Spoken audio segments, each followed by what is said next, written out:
নমস্কাৰ এই মুহূৰ্তত আহি পৰিছে ৰাজ্যখনৰ বাবে খন্দিয়াৰ কেইবাটাও বিগ ব্ৰেকিং নিউজ।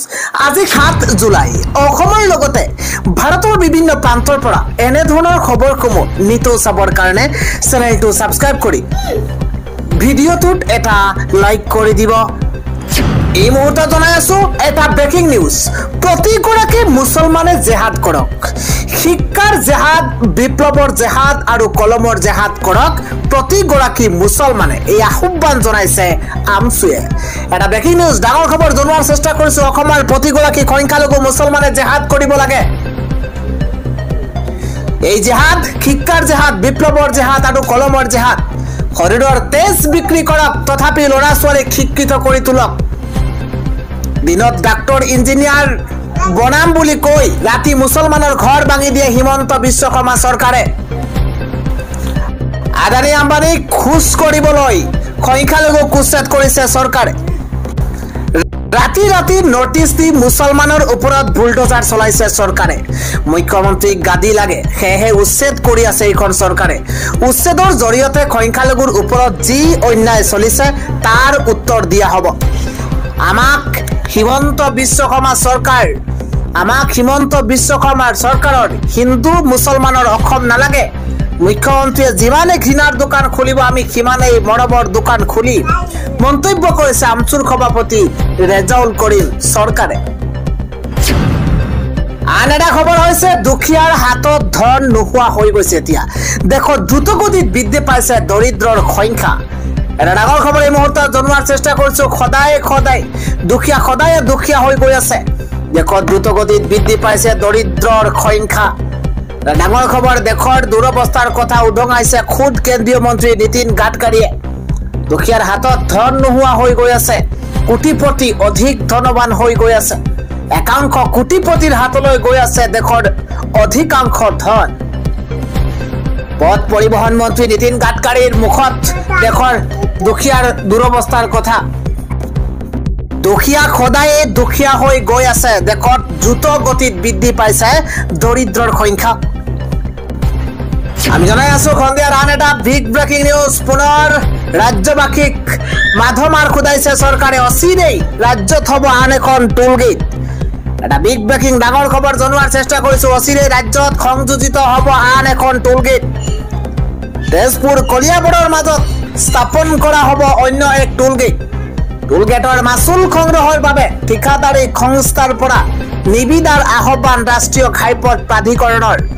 এটা বিগ ব্ৰেকিং এই মুহূৰ্তত জনোৱাৰ চেষ্টা কৰিছো। পূৰ্বে টোল প্লাজাৰ মাচুল সংগ্ৰহৰ বাবে ঠিকাদাৰ খাহাৰ পৰা নিবিদাৰ আহ্বান জনাইছে ৰাষ্ট্ৰীয় ঘাইপথ প্ৰাধিকৰণে। স্থায়ী এজেণ্ট নিয়োগ নকৰা পৰ্যন্ত সংস্থাটোৱে সংগ্ৰহ কৰিব পাৰিব মাচুল। স্থায়ী এজেণ্ট নিয়োগ নকৰা পৰ্যন্ত সংস্থাটোৱে সংগ্ৰহ কৰিব পাৰিব মাচুল। এই টোল গেট কাৰ্যক্ষম হলেহে গুৱাহাটী তেজপুৰলৈ যাত্ৰা কৰা লোকে ভৰিব লাগিব 3খনকৈ টোল গেটত টোল কৰ।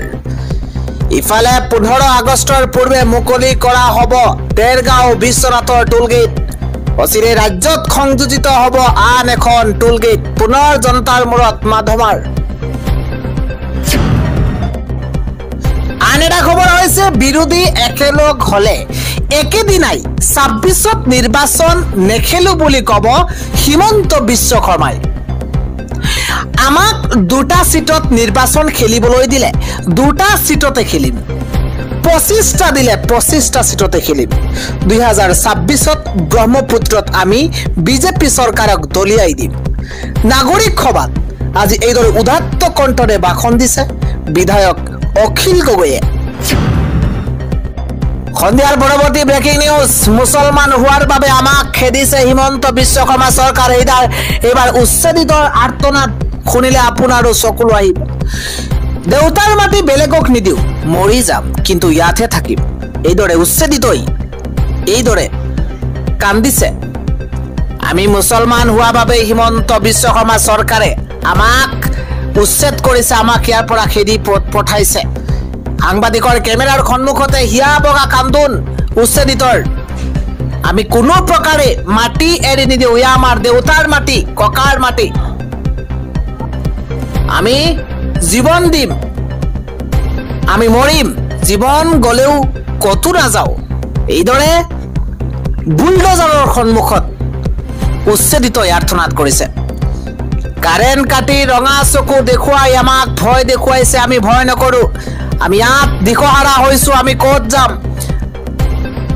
গছৰ তলত থাকিবলগীয়া হৈছে আমি আমাক যি স্থানত পুনৰ সংস্থাপন দিব বিচাৰিছে তাত 2 বছৰ পিছত ব্ৰহ্মপুত্ৰৰ গৰাখহনীয়াত যা যাব ব্ৰেকিং নিউজ উচপি এইদৰে উচপি উঠিছে চাপৰৰ চৰুৱা বাখৰা অঞ্চলৰ উচ্ছেদিত লোক আমি মুছলমান হোৱাৰ বাবে হিমন্ত বিশ্ব শৰ্মাই আমাক ইয়াৰ পৰা খেদিছে বুলি এইদৰে কেমেৰাৰ সন্মুখত থিয় কৰি কান্দিছে এইসকল উচ্ছেদিতই আন এটা খবৰ হৈছে গুণগুণ চেতিয়াৰ উচ্ছেদক লৈ পুনৰবাৰ মুখ খুলিছে ৰাজ্যৰ মুখ্যমন্ত্ৰী হিমন্ত বিশ্ব শৰ্মাই মুখ্যমন্ত্ৰী হিমন্ত বিশ্ব শৰ্মাই কি কৈছে গুণগুণ চেতিয়াৰ যি কটীয়াতলিত বুলডোজাৰ চলোৱা হৈছিল তাৰ পাছতে ৰাজ্যৰ সৰ্বত্ৰ প্ৰতিক্ৰিয়া আৰম্ভ হৈছিল গুণগুণ চেতিয়াই যিদৰে লাইভত সেই ভিডিঅ' এই উচ্ছেদৰ সেই ভিডিঅ' যে ভাইৰেল হৈ পৰিছিল আৰু তাৰ পাছতে ৰাজ্যৰ ভিন্ন প্ৰান্তক গুণগুণ চেতিয়াৰ সেই উচ্ছেদৰ সেই কটীয়াতলিত বুলডোজাৰ চলোৱা সেই দৃশ্য ভাইৰেল হোৱাৰ পাছতে সকলোৱে প্ৰশ্ন উত্থাপন কৰিছিল আৰু তাৰ পাছতেই আজি প্ৰথমবাৰৰ বাবে মুখ খুলিছে ৰাজ্যৰ মুখ্যমন্ত্ৰী হিমন্ত বিশ্ব শৰ্মাই মুখ্যমন্ত্ৰীগৰাকীয়ে কি কৈছে চাওঁ আহক আমাৰ এই বিশেষ প্ৰতিবেদন মুখ্যমন্ত্ৰীগৰাকীয়ে কৈছে এটা ৰিল বনালে সকলো হৈ যাব নেকি গুণগুণ চেতিয়া উচ্ছেদক লৈ ৰাজনীতি নচলিব এটা ব্ৰেকিং নিউজ ডাঙৰ খবৰ জনোৱাৰ চেষ্টা কৰিছো লখিমপুৰৰ গুণগুণ চেতিয়াক লৈ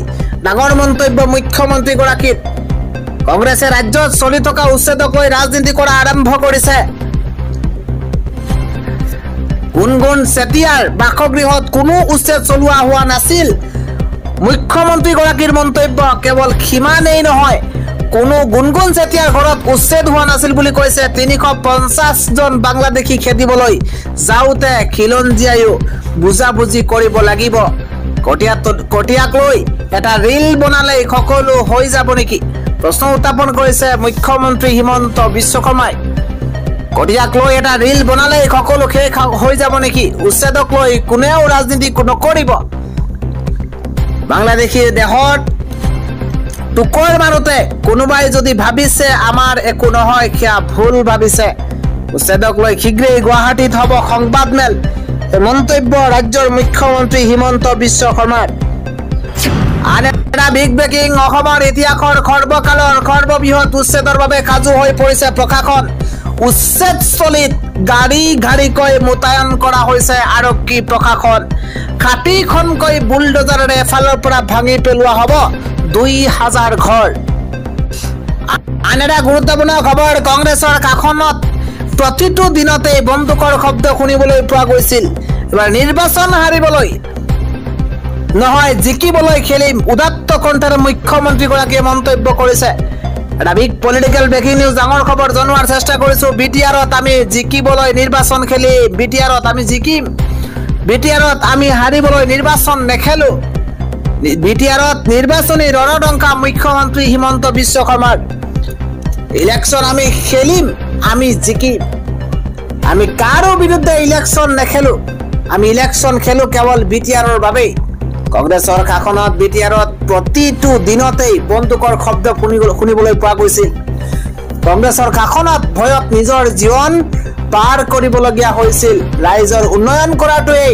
আমাৰ দায়িত্ব আৰু কৰ্তব্য দিল্লীত বিজেপি দিছপুৰতো বিজেপি কোকৰাঝাৰতো বিজেপি হলে গোটেই বিটিআৰত খলনি কৰি পেলাম কংগ্ৰেছ এতিয়া ভাৰতত নাই কংগ্ৰেছ আছে পাকিস্তানত উদাত্ত কণ্ঠৰে ভাষণ দিছে ৰাজ্যৰ মুখ্যমন্ত্ৰী হিমন্ত বিশ্ব শৰ্মাই আন এটা খবৰ হৈছে 16 জুলাইত এদিনীয়া কাৰ্যসূচীৰে অসমলৈ আহিব ৰাহুল গান্ধী আৰু মাল্লিকাৰ্জুন খাৰগে ছয়গাঁৱৰ কংগ্ৰেছ কৰ্মীৰ সভাত অংশগ্ৰহণ কৰিব কংগ্ৰেছৰ দুই শীৰ্ষ নেতা ৰাহুল গান্ধী আৰু মাল্লিকাৰ্জুন খাৰগে আন এটা খবৰ হৈছে অনৈতিক কাৰ্যৰ লগত জড়িত লোকৰ বিৰুদ্ধে গণেশগুৰিত নিশা আৰক্ষীয়ে চলাইছে অভিযান 18 জনক গ্ৰেপ্তাৰ 6 জন পুৰুষ 6 জনী মহিলাৰ লগতে গ্ৰেপ্তাৰ কৰিছে তৃতীয় লিংগৰ লোক পৰৱৰ্তী খবৰ বুলডজাৰেৰে কপাব এতিয়া নামনি অসম একেলগে ভাঙিব 10,000ৰো অধিক ঘৰ সাজু হৈ পৰিছে হিমন্ত বিশ্ব শৰ্মা চৰকাৰ ডাঙৰ খবৰ নামনি অসমত সৰ্ববৃহৎ উচ্ছেদ চলাবলৈ সাজু হৈ পৰিছে চৰকাৰ উচ্ছেদিতৰ তালিকা প্ৰকাশ কৰা হৈছে তালিকা প্ৰস্তুত কৰা হৈছে আৰু কপি উঠিব সমগ্ৰ নামনি অসম একেলগে 2,000ৰো অধিক ঘৰ ভাঙি পেলাব হিমন্ত বিশ্ব শৰ্মা চৰকাৰে কাইলৈ বিলাসীপাৰাত চলিব প্ৰশাসনৰ সৰ্ববৃহৎ উচ্ছেদ অভিযান পৰৱৰ্তী পলিটিকেল ব্ৰেকিং নিউজ নীতিশৰ ৰাজ্যত এবাৰ বিসম্বাদ আৰম্ভ হৈছে এনডিএত আহিব নেকি ভাঙন বিহাৰত শক্তিশালী ৰূপত এবাৰ বিৰোধী পলিটিকেল ব্ৰেকিং নিউজ দৰোৱাৰ চেষ্টা কৰিছো সমাগত বিহাৰ বিধানসভা নিৰ্বাচনৰ পূৰ্বে বিসম্বাদ নিৰ্বাচনৰ পূৰ্বে এনডিএত ভাঙন অহাৰ উপক্ৰম হৈছে মিত্ৰতাত থাকিও নীতিশ কুমাৰৰ হুংকাৰ চিৰাগ পাছৱানৰ বিহাৰৰ নিৰ্বাচন খেলাৰ ঘোষণা এলজেপিৰ ৰাম বিলাসৰ নেতা চিৰাগ পাছৱানৰ কেন্দ্ৰীয় মন্ত্ৰী চিৰাগে এনডিএ ত্যাগ কৰাৰ জল্পনা কল্পনা আৰম্ভ কৰিছে বিহাৰৰ খাৰণত অনুষ্ঠিত এখন সভাত চিৰাগ পাছৱানে হুংকাৰ প্ৰদান কৰিছে মই বিহাৰ বিধানসভা নিৰ্বাচনত প্ৰতিদ্বন্দ্বিতা কৰিম বিহাৰৰ 243খন আসনতে এলজেপিয়ে প্ৰাৰ্থী প্ৰক্ষেপ কৰিম এনডিএৰ মাজত সৃষ্টি হোৱাৰ বিসম্বাদৰ সুযোগ লৈছে বিৰোধীয়ে বিহাৰত নীতিশ কুমাৰক ক্ষমতাচ্যুত কৰাৰ লক্ষ্য লালুৰ আৰজেডিৰ সমাগত বিহাৰ বিধানসভা নিৰ্বাচনৰ পূৰ্বে বিসম্বাদ